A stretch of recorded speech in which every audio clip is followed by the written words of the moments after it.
Tuhan dari Matius pasal 4 ayat pertama.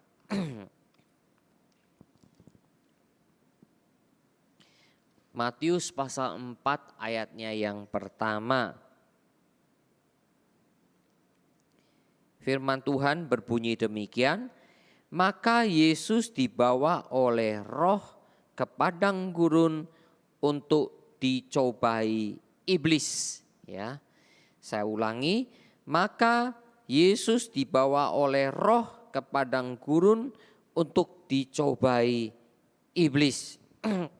Saudara, pada minggu pertama bulan Juni tanggal 4 saya mengkhotbahkan tentang menang atas pencobaan. Natsnya sama, Matius pasal 4 ayat 1 sampai 11. Ya.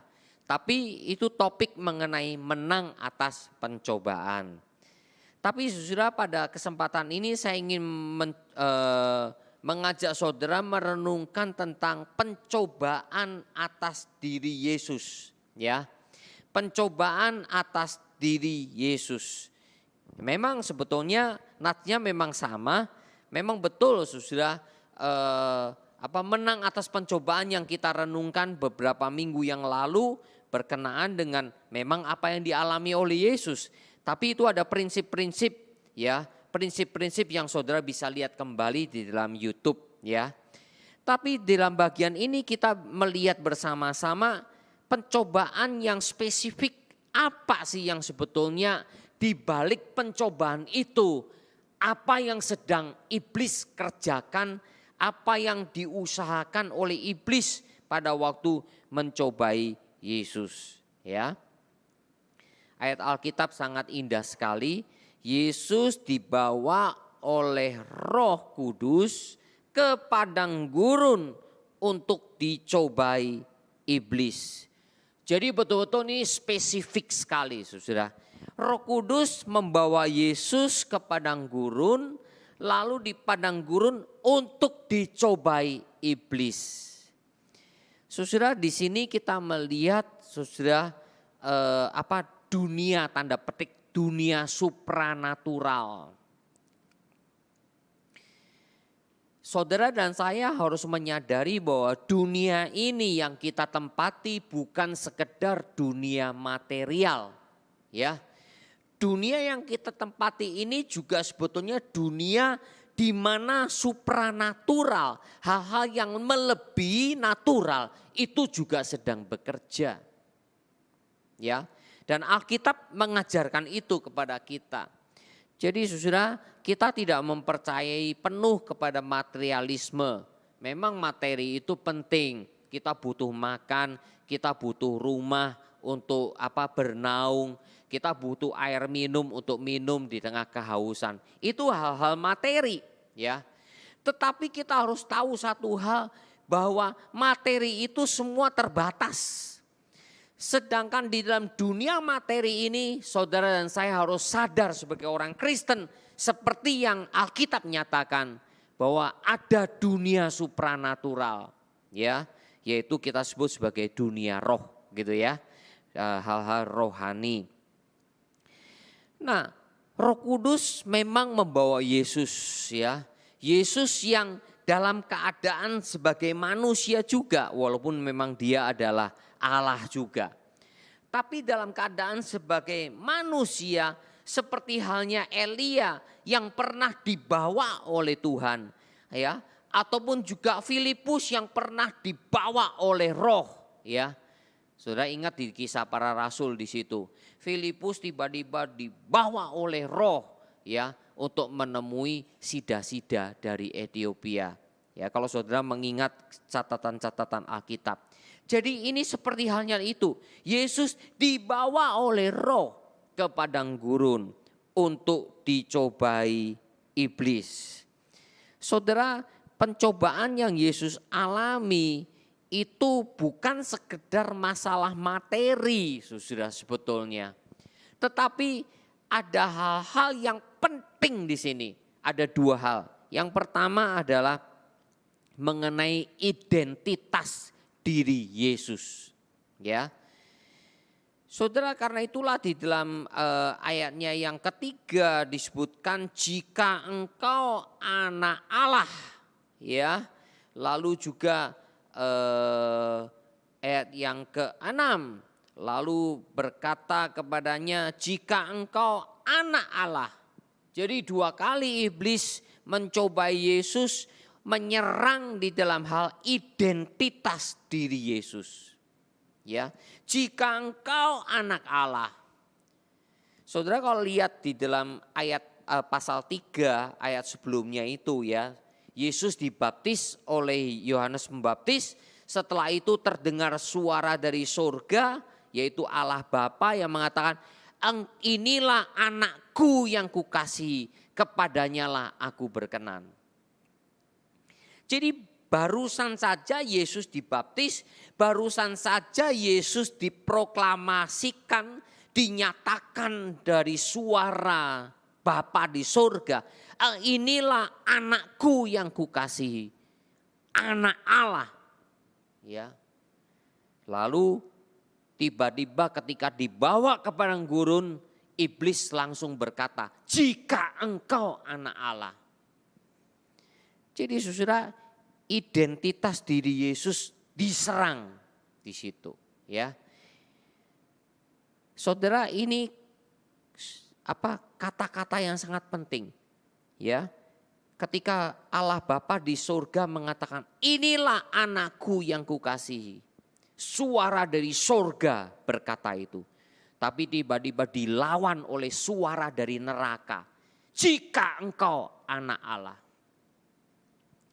Saudara, kalau membaca Alkitab, ya, misalnya Injil Matius, saudara kalau bisa ingat terus. Ya, memang kadangkala kita bisa lupa, ya, lupa karena kita ini ingatan kita itu sangat terbatas.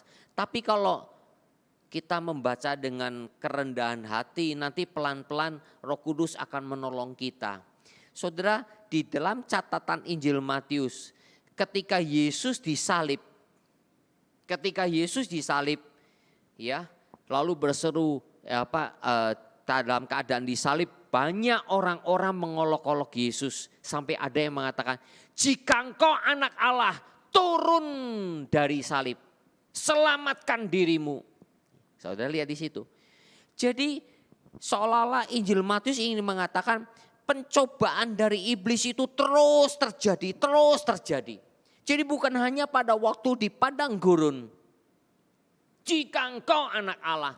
Bahkan pada waktu Yesus disalib pun ada yang iblis seolah-olah memakai mulut dari orang-orang yang membenci Yesus. Jika engkau anak Allah, turun dari salib. Saudara, kalau saudara melihat ini, ya, sepanjang Injil Matius itu juga ada beberapa orang-orang yang memusuhi Yesus, itu juga berkata sama seperti setan. Ya, jika engkau anak Allah. Saudara, seolah-olah Yesus itu ingin digoncang identitas dirinya. Anak Allah itu sama saja dengan Allah, saudara. Ingat ya, kalau ada orang-orang non-Kristen yang menyerang, ya Yesus anak Allah, berarti Yesus lebih rendah dong dari Allah. Itu orang yang gak tahu latar belakang Alkitab. Karena saudara, orang Yahudi sendiri sadar, ketika Yesus menyebut dirinya anak Allah, orang Yahudi langsung, khususnya imam-imam kepala, ahli-ahli Taurat, orang-orang Farisi, langsung mereka merobek-robek pakaian mereka, mengoyakkan pakaian mereka, jubah mereka, mengatakan Yesus telah menghujat Allah. Ya, karena apa? Dalam konsep Yahudi, mengakui dirinya sebagai anak Allah itu berarti sederajat dengan Allah. Jadi saudara tidak perlu menjadi menjadi ragu-ragu, ya. Kalau ada orang yang menyerang kita mengenai Yesus anak Allah, berarti dia lebih rendah dari Allah. Saudara nggak usah ragu-ragu. Saudara justru, kamu nggak tahu apa-apa. Saya pernah ngomong kepada saudara kan, ada suatu ilustrasi. Orang mau nyerang orang Kristen. Anak presiden bukan. Anak wali kota bukan. Anak direktur, direktur bukan? Bukan. Anak bupati, bupati bukan? Bukan. Betul kan? Karena apa? Presiden, wali kota, bupati, direktur itu semua jabatan. Tapi kalau saudara orang Kristen yang pintar, saudara harus ngomong, anak anjing, anjing enggak? Anjing. Anak monyet, monyet enggak? Monyet. Anak kucing, kucing enggak? Kucing. Anak manusia, manusia bukan? Manusia. Anak Allah, Allah bukan? Allah. Nah itulah yang benar. Jadi saudara yang dikasih oleh Tuhan, ini mengenai identitas. Jadi bukan jabatan. Dan iblis tahu itu. Iblis ingin menggoyang. Menggoyang apa? Identitas diri Yesus. Saudara-saudara yang dikasih oleh Tuhan, jadi pencobaan ini sangat-sangat krusial sekali.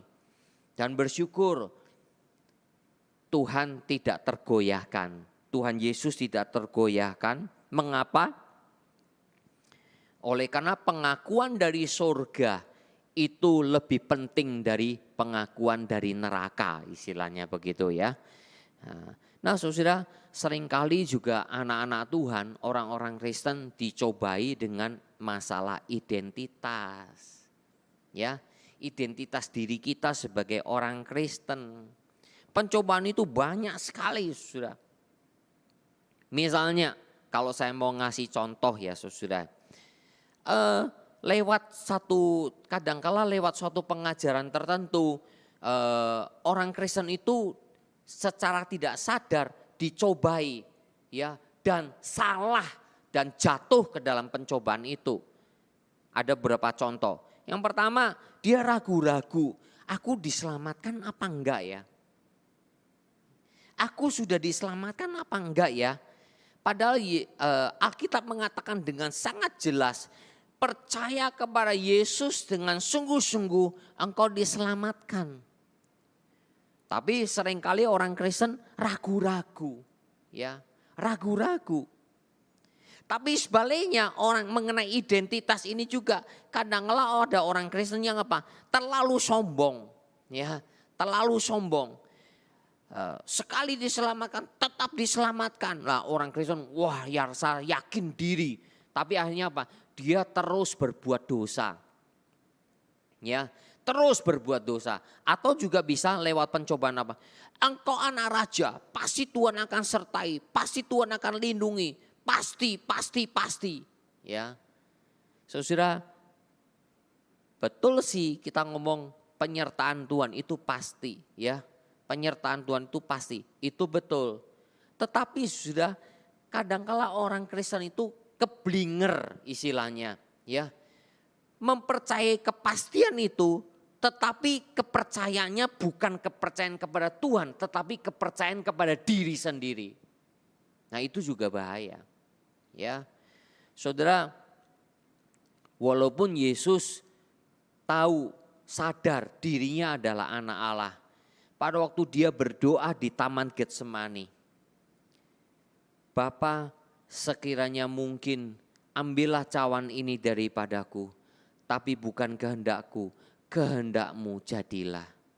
Nah saudara lihat di sini, Yesus sadar dirinya. Dia adalah anak Allah, jelas. Dia tahu kehendak Allah, sadar, jelas. Walaupun dia juga meminta kalau boleh jangan sampai aku minum cawan ini, sepertinya begitu. Tapi Yesus sadar, bukan kehendakku, kehendakmu jadilah. Seringkali orang Kristen saudara, identitas dirinya itu kadang-kala satu sisi terlalu percaya diri, terlalu pede, tapi ada juga di samping sisi yang lain terlalu apa? Terlalu tidak pede istilahnya. Minder. Nah, dua-duanya salah di hadapan Tuhan. Yesus sadar identitas dirinya. Tapi dia tahu identitas dirinya itu tepat pada posisinya. Ya, tepat pada posisinya. Dia tidak mau melebihi apa yang ada dalam posisinya pada waktu dia sedang menjalankan semua tugas-tugasnya. Dan dia tidak mau lebih rendah dari posisi yang ada. Nah ini saudara, kita harus belajar di sini. Ya, kita harus belajar dari sini. Ya, saya kalau sekarang ini saudara zaman postmodern. Postmodern itu apa saudara? Postmodern itu zaman di mana kebenaran itu sudah apa? Sudah tidak ada yang lagi yang disebut absolut. Ya.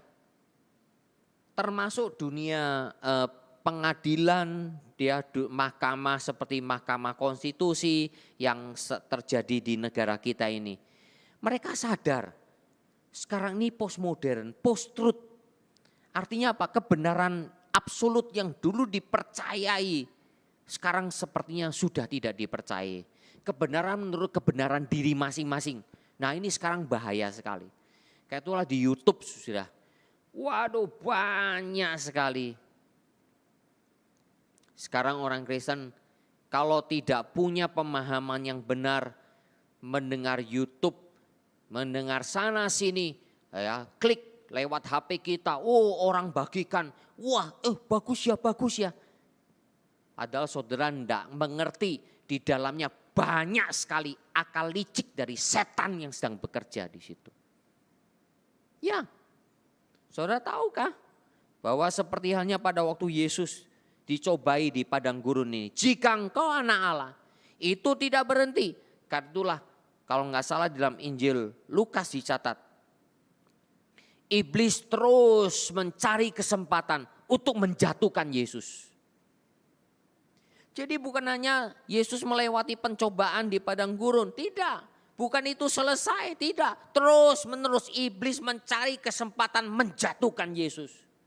Sehingga pada waktu di atas kayu salib pun iblis masih bekerja. Lewat mulut dari musuh-musuh Yesus. Orang-orang yang membenci Yesus. Jika engkau anak Allah, turunkan dirimu dari salib. Masih terjadi. Jadi saudara, identitas diri saudara dan saya sebagai orang Kristen itu akan terus dicobai oleh iblis. Tapi kita harus sadar, identitas kita itu harus pada posisi yang sebenarnya. Tidak boleh lebih tinggi dan tidak boleh lebih rendah. Tidak boleh lebih tinggi, terlalu pede, terlalu percaya diri. Disitulah saudara terpleset jatuh. Tapi juga tidak boleh lebih rendah, di mana di situ saudara menjadi minder dan saudara memalukan nama Tuhan. Saya mendapatkan info dari rekan-rekan di NTT. Banyak anak-anak muda diajak oleh hamba Tuhan tertentu, diajak oleh orang tertentu untuk berbahasa lidah. Dan kemudian sudah dibaptis semua, dibaptis ulang semua.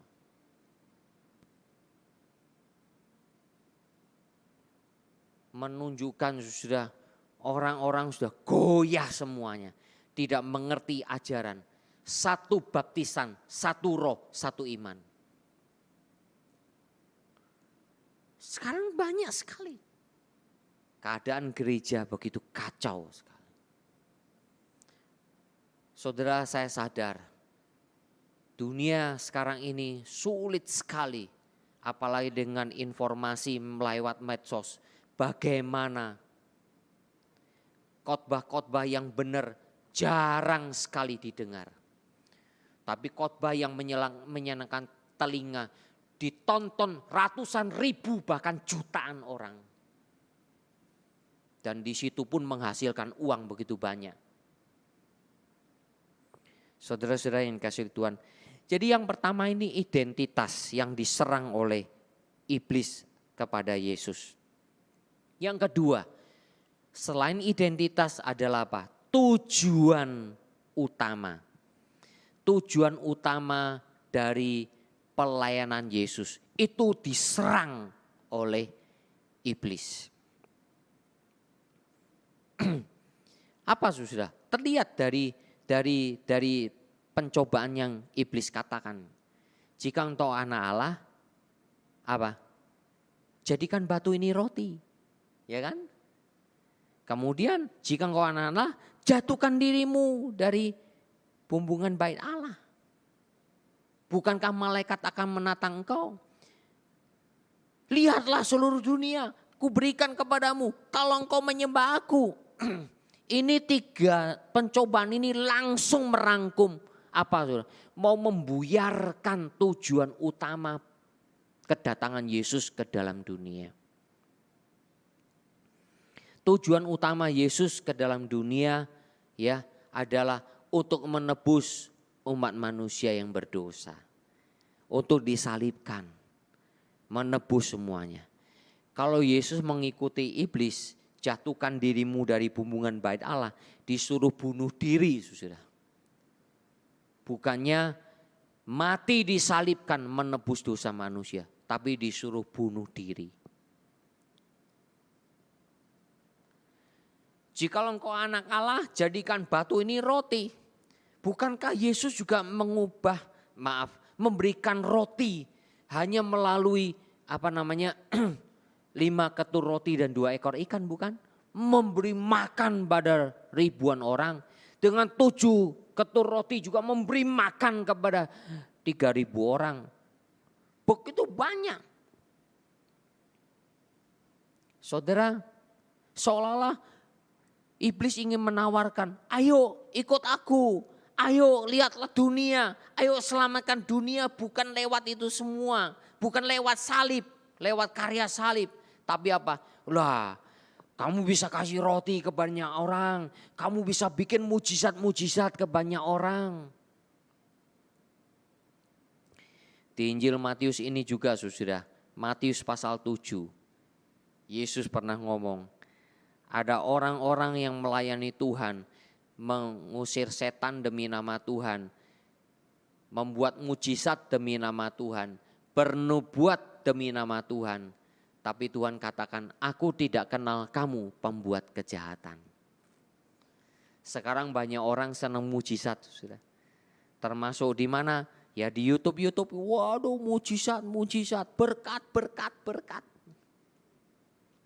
Saudara, bukan berarti kita tidak mengakui ada mujizat. Kita mengakui pasti masih ada mujizat. Tetapi mujizatnya dari siapa? Nah, itu yang menjadi tanda tanya. Kita masih mengakui ada berkat-berkat Tuhan. Betul ada berkat Tuhan. Saya percaya. Tapi betulkah itu berkat yang memang Tuhan berikan atau itu akhirnya berkat yang mencobai kita? Ya. Saudara yang dikasihi oleh Tuhan, tujuan utama Yesus adalah untuk menebus umat manusia yang berdosa dengan karya salib. Bukan lewat jalan pintas yang iblis tawarkan. Saudara, seringkali orang Kristen diajar bahkan lewat pujian dengan apa? Seolah-olah ada jalan pintas. Saudara, di dalam dunia ini sebetulnya tidak ada jalan pintas. Kalau saudara dan saya belajar dengan baik-baik. Kita manusia ini boleh dikatakan tidak langsung jalan pintas. Lihat ya, ayam bertelur ya, lalu sudah dierami, lalu telurnya itu pecah, jadilah itik ya kan, anak ayam itik. Itu langsung sudah bisa apa? Langsung bisa cari makan loh. Betul kan? Ya. Saudara lihat gajah, lihat lagi rusa, hampir semua binatang, memang saya ngomong hampir lah, bukan semua ya. Ketika dilahirkan, hanya beberapa menit, anak-anak itu sudah bisa berdiri lalu kemudian apa? Langsung menyusu dari induknya ataupun cari makan, betul kan?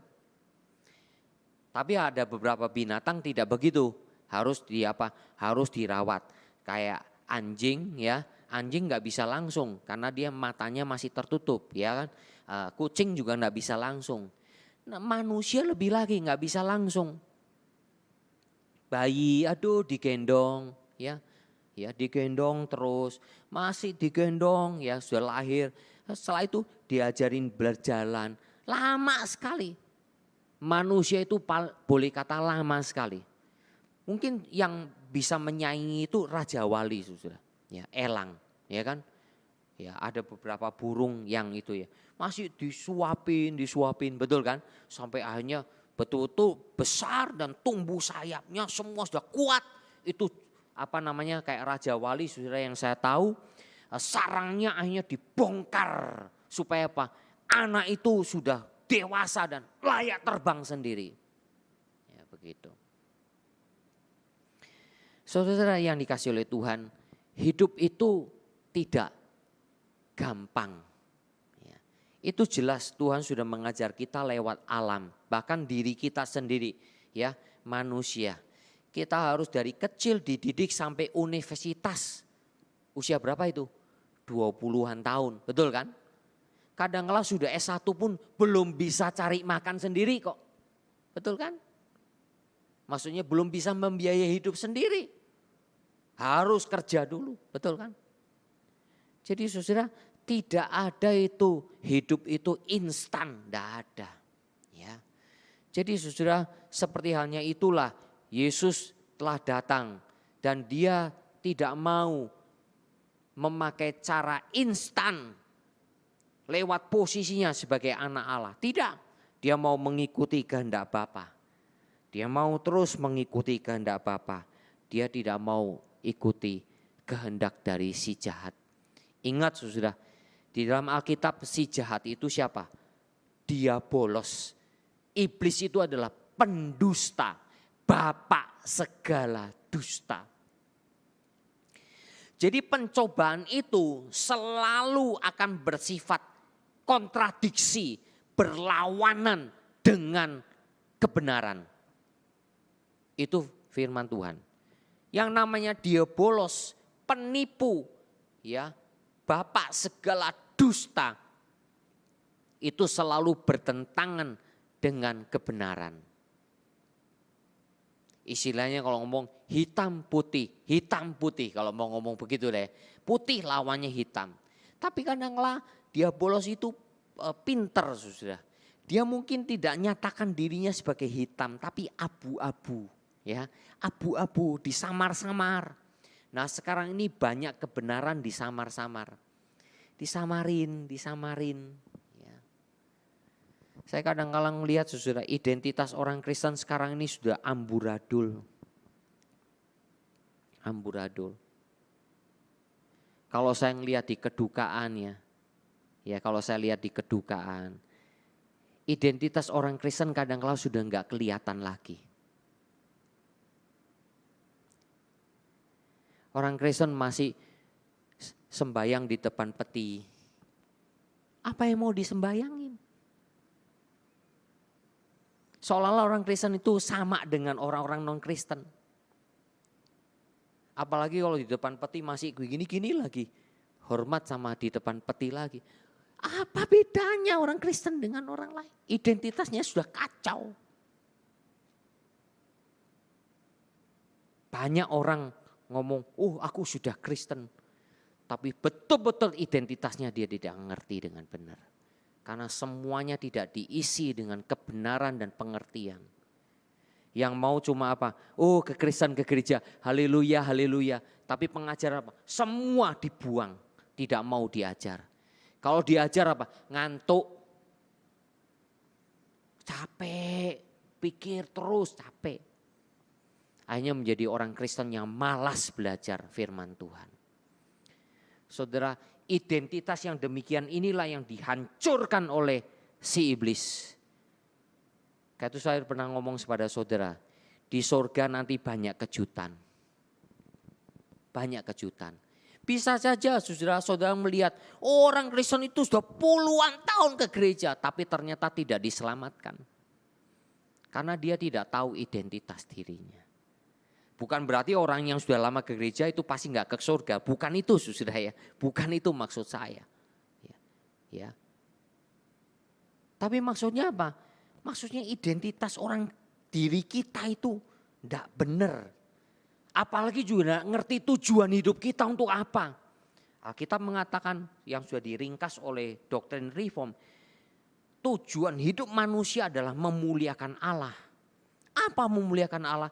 Menjalankan rencana Tuhan untuk kita pribadi. Apa rencana Tuhan? Saudara harus cari sendiri. Ya. Bukan tujuannya apa? Oh, jadi direktur sukses, jadi pengusaha sukses. Bukan itu.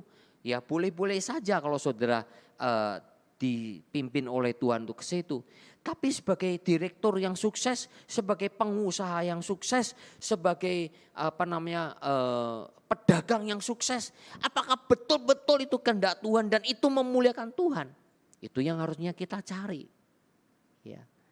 Jadi saudara yang dikasih oleh Tuhan, inilah yang saya melihat dua hal yang sangat krusial yang dihadapi oleh Yesus pada waktu pencobaan itu. Yaitu pertama, identitasnya. Dan kedua, tujuan hidupnya. Ini juga terjadi pada setiap saudara dan saya. Identitas kita sebagai orang Kristen dan tujuan hidup kita sebagai orang Kristen. Mari kita berdoa. Berkatilah ya Bapa kebenaran firman yang telah kami renungkan pada malam hari ini. Bersyukur untuk Tuhan Yesus yang tidak tergoyahkan oleh pencobaan dari iblis, yang menyerang pada pusat yaitu identitas diri Yesus sebagai anak Allah dan tujuan utama kedatangan Yesus dalam hidup dan pelayanannya untuk menebus manusia berdosa. Tidak tergoyahkan oleh cobaan dari iblis. Bersyukur Bapa, dari sini kami juga belajar. Iblis juga terus menyerang identitas diri kami sebagai orang Kristen.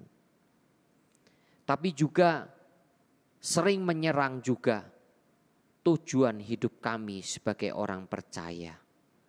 Tolonglah ya Bapa, tolonglah kami supaya kami tidak jatuh dan kami tidak gagal dalam menghadapi dan menjalani ini semua. Tolonglah supaya kami terus bersandar dan dekat kepada Tuhan. Itulah satu-satunya yang bisa melindungi kami dari serangan si jahat. Dan bertahan dari serangan si jahat. Terima kasih ya Bapa. Kami akan pulang serta perjalanan kami dan apa yang akan kami kerjakan esok Tuhan terus pimpin kami semua. Dalam nama Tuhan Yesus Kristus kami berdoa. Amin. Doa teduh kebaktian doa selesai.